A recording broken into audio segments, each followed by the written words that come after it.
ஒரு சின்ன கதை, பொறுமையும் அவசியம். ஒரு பாம்பு தச்சு வேலை நடந்துட்டு இடத்துல நுழைஞ்சு உள்ளே ஓடி போய் பொருட்கள் மேலே அங்கே இங்கே ஊர்ந்து நகர்ந்தது. ஒரு ரம்பத்தின் கூரிய பற்கள் பட்டு காயம் ஏற்பட்டது. உடனே பாம்புக்கு எரிச்சலும் கோபமும் ஏற்பட்டது.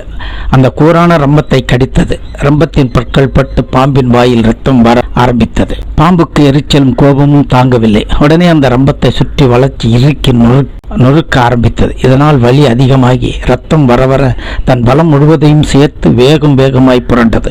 தனக்கு என்ன நடக்கிறது, நாம் என்ன செய்கிறோம் என்று யோசிக்கவோ நிதானிக்கவோ முடியாமல் கோபத்தில் வெறியில் தொடர்ந்து இறுக்கிக் கொண்டே இருந்தது. கடைசியில் தன் உடலில் இரு துண்டாகி விழுந்து இறந்தது. இதுபோல்தான் நாம் கூட நமது வாழ்க்கையிலும் மற்றவர்களிடம் தேவையற்ற வார்த்தைகளை வெளிப்படுத்துகிறோம்.